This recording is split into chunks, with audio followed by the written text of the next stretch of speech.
Hey guys, thank you. Welcome back to the channel.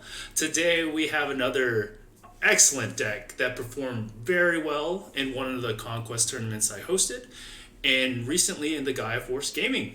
Again, for that same Imperial mat. So, let's first just introduce our player. And your name, please? Matt. Nice. Where do you play from? I'm from Vegas, Las Vegas, Nevada. Okay, spoiler, I actually knew Matt. In case you guys didn't know, we're actually friends from locals, but he's also been doing very well online. So, and with a great success with his deck. Go ahead and explain, or actually, before we have one more question, what deck did you start with when you started playing Digimon? So I started with good old Titamon Control Green. Oh man, okay. So That's a Titamon first for me, to be honest. Whew. Green. That's why Green's very well with me. I ran it all well in Brian's Double LM tournament. It was my second deck. Yes, that was the second deck. Okay, nice. So green has a place in your heart, just like yellow has a place in mine. Yep. All right, so please go over the deck that you have been doing so well with. All right. So we have a variation of Three Musketeers. I call it the Lone Musket. It only runs one Musketeer, obviously. It's only run Beelstar, Okay. the best of the three of them. Normal, traditional 3M builds, you'll see the baby being 4 Demimera and 1 Sunamon. I'm taking advantage of Sunamon's effect of the trashing to draw an additional card. You'll hear me say this throughout this whole thing. Controlling your trashing is a lot more powerful than just trashing blindly. I'll say it the whole time. I'll keep saying it. Being able to trash one, trash one, draw another one is just way more powerful. Controlling your hand and controlling what you see. I agree with that actually. Like after seeing the deck in action, that I switched my 3M to the same ratio, the 4-1 split. So yeah. It's good. And then, like I said, Daymare is just the generic best purple egg. Yes. Just drawing one, trashing one. I agree. So I agree. Yeah. that's your babies right there, the Digitama. Very good spread. We'll move into our rookies, which we run 13 of. The main 4. You run 4 of the Impmon on play, trash one, get a Beelstar back. Yeah, it's probably like late game. That card is insane. So, yeah. Insane late, early. If you have to get rid of a Beelstar early, this is Beelstar 4 through 8, or sorry, 5 through 8. Just being able to go, and then if you need to early, it's a Digivolve target, and it's in your trash, and you can get it back later. The next ratio we have 3 Labramon. These tie into the Sunamon effect of being able to play a rookie to draw one, trash one, and draw an additional one from Sunamon. yeah, which is actually great. Because now that I think about it, like now that you've like taken out the Demimera, the higher count of Labra is just awesome. Yep, and being able to choke if like they put you to 1 or 2, you can be like, cool. Digivolve a rookie back here, play a Labra, have a body on board. It lets you kind of pseudo rookie rush and have effects still, besides just playing things that just like, hey, I need to die to do something. Yeah, it makes sense. Like you're progressing your trash as you're progressing the board state. So that's great card. Yeah. Good there. And then after that we have 3 2-ofs. We have 2 of BT2 Impmon, which is the on release from trash to top 3. You don't want too many of these. Like I said, you don't want to trash blindly in this deck, really. You want to control your drawing and trashing. You do need some blind trashing, but otherwise controlling it. And like I said, this one's just the best one. Being able to swing for a security, it dies, and you're like, cool, trash the top 3 and build your trash up. No, I see. Yep. After that, we have 2 Soundbirdmon.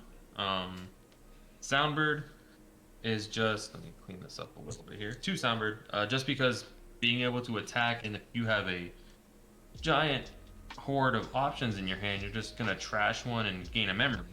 If you have a Sunamon under there too, that's just like cool. Swing, trash, gain a memory, draw a card. It's just your values go there. So it's just like you don't run out of cards really if you have the Sunamons and the Wade trash cards. Yeah, yeah, that makes a lot of sense. Like, you're even though you're filling up your trash, you're not completely depleting your hand with the Sunomon effects. Exactly. And the crazy Yep. thing is, if Soundbird somehow survives and hits a Tamer or something, you could do it again, which is just If it, more value. if it doesn't get attacked into, it's just like cool. This 1K is just gonna swing again and again. No, I had a game where the Soundbird swung 3 times because it hit 3 Tamers. It was insane. That's the best. I was like, okay, you really need to die, Soundbird. Nope. But it's like cool. If it doesn't just get to live there, you're like cool. I'm gonna swing, gain a memory, and Exactly. get some It's just out good. of it stuff. It's very good. Nice. And then the last rookie, the 2 of, is 2 Gazimons. They are very necessary just to stop any type of extra, like all the memory boosts now, all the blue, just blue in general. And then all Blue the in memory general, yeah. God dang. Here's cool. Here's a Gazimon and go. During the GFG tournament, I literally was like, they put me to 2 or something, and I was like, I'm gonna Digivolve, do this, and I'm gonna play Gazi, so they couldn't go pop their boost, or they had a Howling memory boost on board, they couldn't pop it and couldn't win the game because I was like, cool, here's a Gazi, you need to answer this or you can't do anything.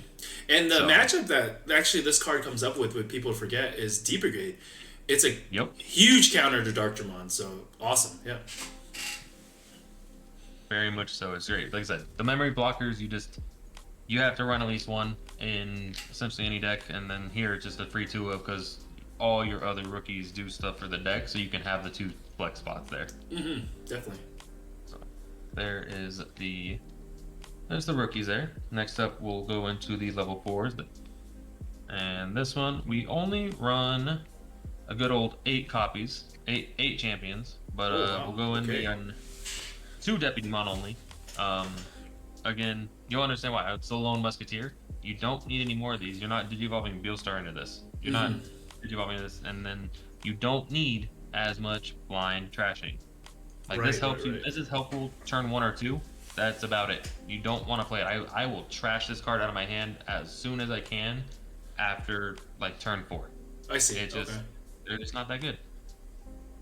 I know, I get it as a player from your standpoint. Like, when you play it and give your opponent 4 or 5 memory, it just doesn't feel good.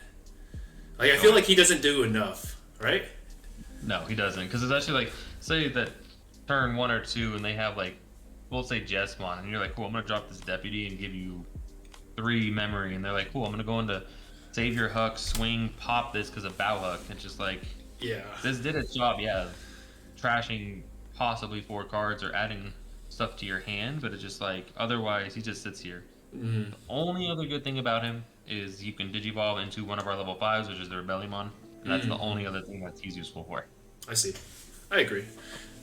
So, only 2 of those bad boys. Then we have 2 Ogremon on play, trash card in hand to delete a level 4 or lower. This comes up super often. For one, you can digivolve if you need to. So it helps you cycle through. But being able to go, I drop a 3-drop, or they play a Tamer, put you to like 2 or something, comes up very often. You're like, cool, I'm just going to play this Ogre, trash this card, pop your level 4 that you have, and you go to your 3 anyway, so you set you to 3. And also the trashing with the Sunamon. Correct. Being you able could to potentially draw a card too. Baby. Oh yeah, raise your baby, play an Ogre, and you're like, that's my turn, I just cleared your board and had another body on board now. I like it. Yeah, I think really I really like Ogremon as well. So yeah. So that's that. Very One nice. downfall is that these are all 4K, so they die super easy in security. But it's okay. As powerful as they are on board, there has to be some kind of caveat. I guess, yeah. Exactly. And then our next 2 of is we have 2 Biomons. Nice. Again, the digivolving, like if you need a blocker, being 6K is very relevant. That's why you don't really care. You don't want the Devimons for the 1K because you don't care about the digivolution cost. It's more of the power, and 5K is just very. It's a very fragile DP in this meta. Yeah, I agree. Like everything's swinging over 5K, and and then all battles are just deleting them. Yeah. Yep. All effects just pop 5Ks now. It's just like you need that 1 extra DP is what you need. Also, being able to, whenever you get to the point in the game where you're like, cool, Beelstar for like 2 or something, whatever, it's still their turn, but you Beelstar Nailbone, bring back a blocker and a level 3, you just, or you can stabilize off of having, you just need the blockers. So I 2 agree. I bios. like it. I like it.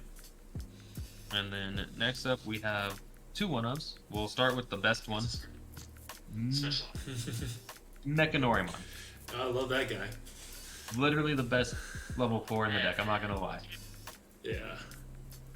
So he just sits here and he gets to go you like Debrigade, everything. You just like blocking and everything. So best, one of the best ones. And then you have the second best, or honestly the best, which is Yep. Promote. Pokemon Promote. Promote is absurd because you just get to go, hey, I'll play it, do attack, whatever, bring it back from the trash, rush. Being able to drop a Ogremon on the turn to pop the level 4, and then you're like, cool, I need a Digivolve for 1 to promote and rush. You can do some shenanigans with promote, and you always want to see him in the trash. No, I get you. I get you. Like he's just in your deck. It's just so much value with the nail bones and and the Beelstars definitely. Oh yeah.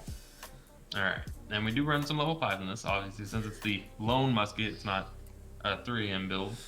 We run 2 Rebellions. These literally stall a turn so well. Just being able to go, I did you for 3 over Deputy, Ogre, Bile, crashing a card to give it retaliation blocker. If you have any of your setups, i.e. the Sunomon, you get to draw a card from the trash again. And then you're like, well, now I have a retaliation blocker that just sits here. It walls them off for a turn. Yeah, makes sense. So that's. And then it's also treated as black, so it's an option to be able to do your Swarmers and stuff like that. So pretty valuable level 5 there. The next one is a one of tech card that I like running. It is Lady Devimon.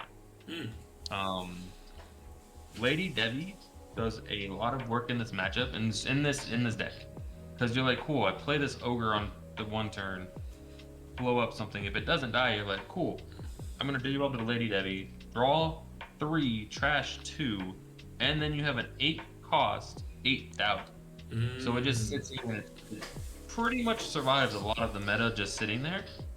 But it's the fact that it lets you filter 2 cards. So if you have an influx of 7 drops, you just sit there and it's like, hey, boom, go.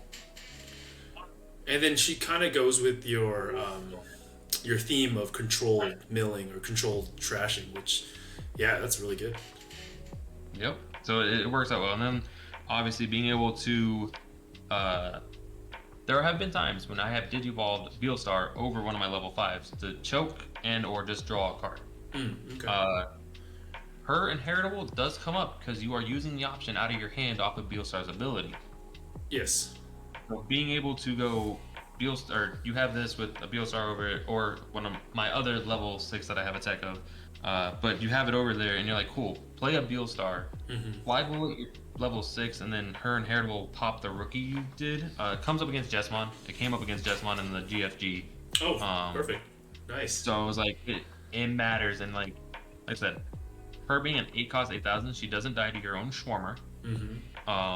And she swings and she practically survives almost all security in this meta. Right. Unless it's like a significant level 6 or 7, you're chilling, which is... Exactly. Yeah. So, there's the level 5 lineup.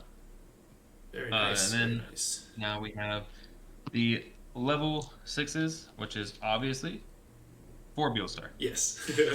Altart, of course. all of them. Beautiful. We all know how broken she is. Just one less for each 3 Musketeer 7 cost option in your trash. She costs to play from your hand.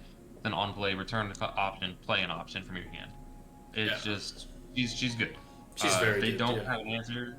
You make her cost 3 or something. It's like, cool, I'm gonna go to 3, play Beelstar, Nailbone, get rush, swing, and still like. Yeah. So much. So much nonsense indeed. The value of Beelstar is great. So I'll leave these here for a minute because this is gonna tie into my next card. My level 6, that's a tech 1 of. is Anubismon.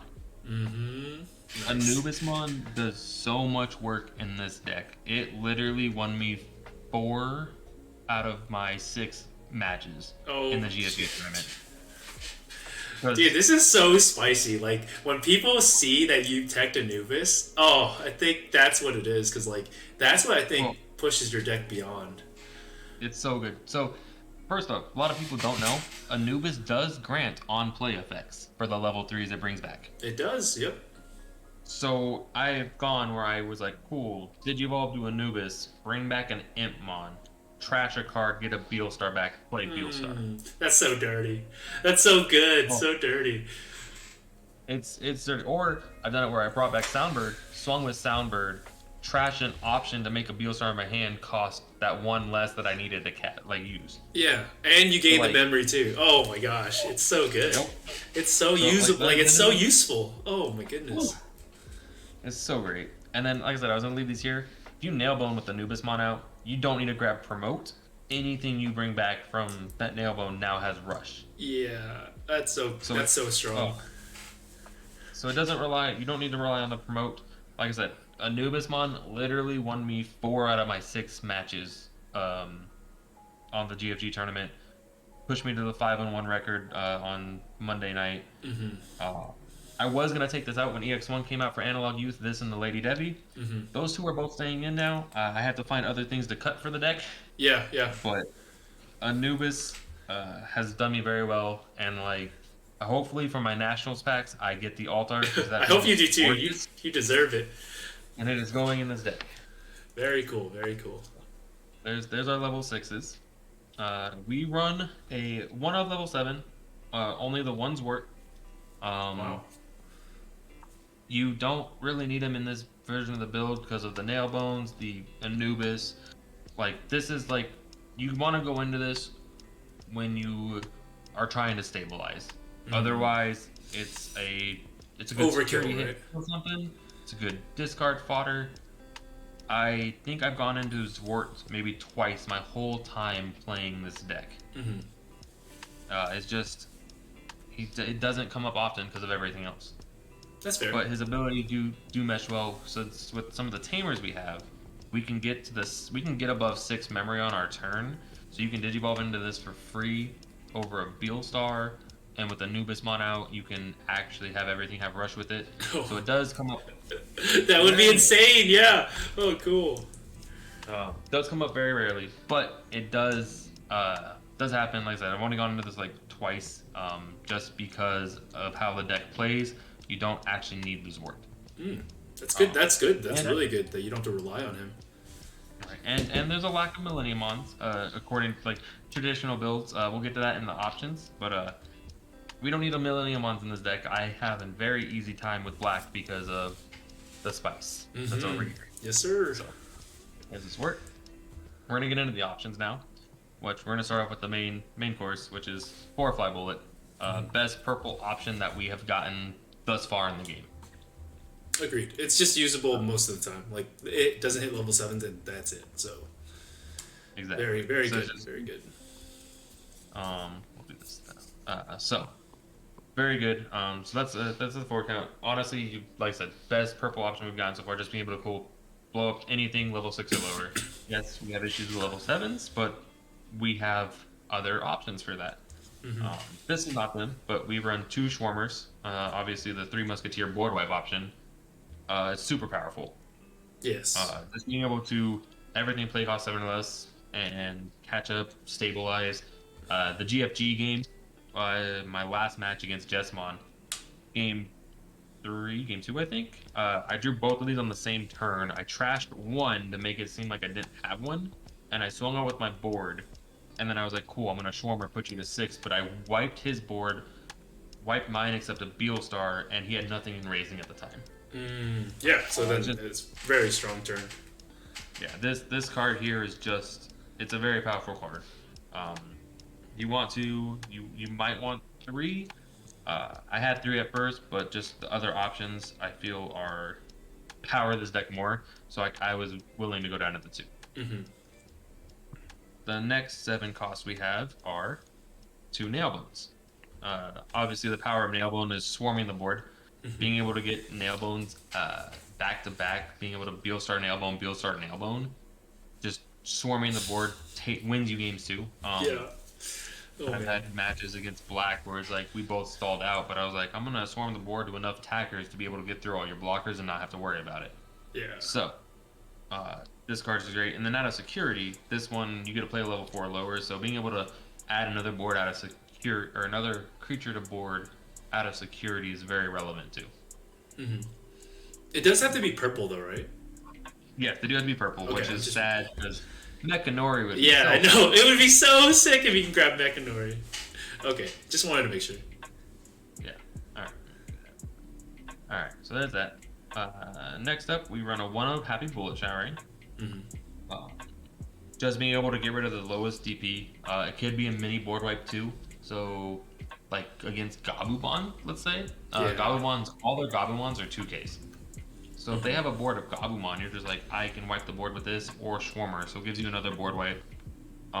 Gives you an answer to level 7 if it's their only Digimon on board. So this comes up very often. I kind of want to find a spot for a second one, but it also, you can't play it unless you have Beelstar. So it's kind of a rough card to be able to throw another one in. I see. Yeah. At least with like Walstormer, you have the deputies, you have other black like things. So I get it. Makes sense. Yeah. So let's go ahead and we'll get to the next. We have 4 more level 7s, but I'm not going to show them yet. We're going to move into the Glaive Memory Boost actually first. Beelstars 9 and 10. It's just phenomenal. If you need to early, I've done plays where I've swung with a rookie, let it die, memory boost, or I swung with Soundbird, trashed the memory boost, played Purple Mat to get the memory boost back, and set myself up for a memory tamer for the turn. Glaive memory boost is very relevant. Like I said, it's if you have it early and you trash something you really need out of blind, you're just like, cool, I'm gonna get that back right now. I see. I see. But also, like I said, it's also late game. They hit it out of security. They give you 2 memory. If you just have it sitting there, it's 2 memory at any time. Like I said, Beelstar is 9 and 10 essentially. If you absolutely need to. They've done a lot of work for me, and just having the access to them is very, very powerful. I think it's one of the better cards like that you teched in. Like when I saw just the way you can recursion your rookies when you're not seeing them, and then also set up for a powerful turn in the future. It's honestly a sleeper good card. Like, yeah, for sure. It really is. And like you can get the 1-of Anubis, which is perfect. Like, exactly. It's like if you need to, you can be like, cool, I'm gonna grab Anubis back and go. If you need to grab a rookie, like Brian just said, I've done that. Like I said, I've done that times too, where I've swung with a baby, swung with my rookie, it died. I'm like, cool, I have my purple. I'm gonna get that rookie back for next turn to be able to draw and get a draw. Yeah, more cards in. Makes sense. Makes a lot of sense. There's the. And then we'll talk about the spice here. My last level 7s. My last 7 cost options, which are 4 of Sea Breath. Yeah. Well, 4 Sea Breath. That's crazy, but all right. Lone Blue Musketeer. Obviously it's a 7-drop, so it reduces Beelstar, and you can play it off Beelstar, but you do need a blue source for that, which we'll get to in the Tamers.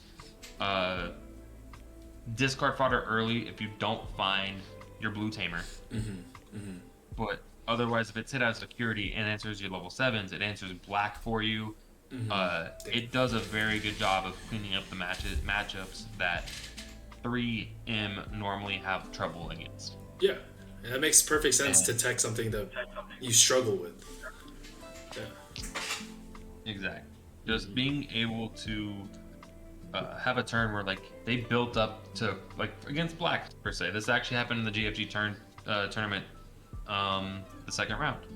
He built up to a Craniumon, and I was like, I had a blue source. I was like, cool, Sea Breath, and just returned Craniumon to his hand. I think 2 turns later, he just eventually hard dropped a Craniumon, and I was like, cool, Sea Breath it back to your hand. Just, ouch. Like, Sea Breath fixes up the matchups that you have such issues with, and it's another hit out of security that actually does something. So against, we'll say Gabubon, which is another issue if they get to a bond. Oh yeah, that's Your true. other options can't hit it, but it's like, cool, here's a Sea Breath, I just return it to your hand. Yeah, that's pretty good. Like, Pretty good. yeah, Sea Breath comes in handy a lot, and like I said, you need the 4 of. It's another 7 cost option as well. Obviously, you guys have seen I don't run any Trump Swords. You don't need them in this build because you can hit anything with Sea Breath. That makes sense. Makes sense. No restrictions besides like the Fly Bullet and everything's. Yeah, like you like consistently, you'll know like your options in security actually will hit, and like honestly, yeah, when you miss a Trump Sword because they swing with it with their last Digimon, you're just like, ugh. It's like Feels bad. It feels so bad. Like I want to take it out bad. So, and you actually did. So nice. I did. I figured out how to do it. So now we have the Tamers. We have 5 Tamers. We will start with the enablers for the Sea Breaths. 2 Sorajos. Very nice. Sorajo makes your opponent play the game entirely different. They can't just drop a rookie and pass turn. Yeah. Because you'll get 2 extra memory. That's really, they're here for the memory tamer and being able to enable your Sea Breaths. It's very important to be able to, like, I've done numerous turn ones where I'm like rookie, Sorajo, or I'll show you Sora Mimis. Just dropping a tamer on turn 1 forces your opponent to play, especially these, not even memory tamer. Dropping one of these dual tamers makes your opponent have to play the game already off the bat differently. Yeah, completely. What they can normally do. So and then like when they're so busy like playing around stuff, you can just like Schwarmer their board and then make them restart. Like that's great. Exactly. It's pretty fun to be able to cool, and like they have to stay in raising or they give me stuff, or they have to stay in raising to be safe, which means I get to progress my game plan while they have to be delayed. And then I'll leave those here because they do tie into the next one, which is going to be 2 Sora Mimis. Sora Mimi goes back to the fact of controlling your trashing is way more powerful than trashing blind. Because when you attack with the purple Digimon, you can spin them to trigger draw 1 trash 1. So just imagine a Sunomon with a Soundbird, and you swing with Soundbird. You go, cool, trash an option, gain a memory, draw from Suno, and then you're like, I don't want this, so trigger draw 1 trash 1, trigger draw 1 trash 1. That's 3 cards you just trashed from 1 attack, possibly reducing your Beelstar by 3. It's great. I see, and then because like the way your deck is, like you won't really ever mill your tamers unless you get extremely unlucky with either the Zord or the 2 Impmons. So I see where this is like the theme of just keeping everything in control of what you're trashing, so you can always hold the tamer and discard whatever. Versus like man, I like that a lot. Yeah, like I said, like Brian just said, like being able, if you get one of these early, you're like, cool, I'm just going to be able to suspend. And like I've had it numerous times where I milled one of these and I'll end up drawing the other one because I'm filtering so much. It just, sometimes you have to, like I'll keep saying, like I said at the beginning, I'm gonna keep saying it. Controlling what you draw and trash is so much powerful than just trashing blindly. Yeah. I'm a believer. And then, so those are those 4, and then we just do have the 1 purple mat. Beelstar copy 11. It's you view them as copies of Beelstar, unless you have to play them early. Like I said with the play earlier, where I've done it a few times where I've done Soundbird, trash the memory boost, gain a memory, play mat, get memory boost back. And you I set myself up. Oh yeah. Oh, nice. Very nice. 2, put them to 1, being able to set myself up for the next turn, and have a recursion back. Yeah. Oh man, I love it. That's a sick opener. So that's a lot of the spice, and like I said, the tamers. These 2 together work really well because they have to play a rookie or a level 4 to get around this, and they have to have a Digimon with no sources. The only way they can get around this is playing a rookie Digimon to a champion. Right. Yeah. And then they set these both off. Yeah. But most of the time, they just can't do that because they're trying to build up in raising. They're trying to do something else. Right, right. And then it's just too much memory for them to basically play around both. So they have to end up giving you the memory. So that's awesome. That's actually really great. So it works out like that. So very good. There it is. That's the Lone Blue Musket. Very nice. Any shout outs to anyone who helped you with the deck or anything? Or I mean, I know this is mainly your own build, right? So yeah. I don't think you did, Nia, because I mean, honestly, you're the first person I've seen to run Anubis, and I've seen people play Blue Tamers to answer Cocytus, but like the fact that you run 4, I think that's just. At first, I was like, no, he's kind of crazy. But then I realized what you were saying. Like, you discard a lot of the options to gain from Soundbird or other discarding abilities. So, like, you can just load up your trash anyway, which is what you want to do. And then the threat of Sea Breath turns online the moment they see that Tamer. And then, oh, man. I really like the deck. Any matchups you want to talk about that were, like, difficult for you? Or what matchups do you find just, like, easiest? I can go to sleep and win this game. Honestly, like everything besides so we'll start with black. Black is one, it's a 50-50 because if they can serve everyone to a Craniumon and I can't find a blue source, that will hurt. Yes. But otherwise I'm able to get to a point where I can Beelstar or even general, just Sea Breath and then Schwarmer, that wipes their board almost all the time because they're just sitting on blockers. Jesmon obviously because of ADP, where essentially it's essentially a security control deck, so it has to be mindful of that. And they like to hide and raising, so you can't really do anything about it. I see that. I mean, I don't disagree with that play, but yeah, I get it. Oh yeah. It's just like that's one of the hard that they wait in raising, and so, but otherwise even like with. Only Jesmon and Black are the main 2 decks, and like I mitigated the Black matchup at least, so then it's based on RNG, which any card game really is, just based on what I draw, what they draw. And then Jesmon's the same. They find the ADP and they're able to just swipe through. It's like cool. Now I just have to sit here and I have to have an answer for next turn if I didn't die that turn. Yeah. I mean, but that's true with any deck, right? Anyone playing against Jesmon, that's everyone can say. If they have ADP and wipe me, I'm gonna lose. Like no one can reply and say like, no, not my deck. Yeah, exactly. No one's immune to Jesmon. Well, Matt, thank you for your time. The deck is awesome, and I can't wait to see more people play it.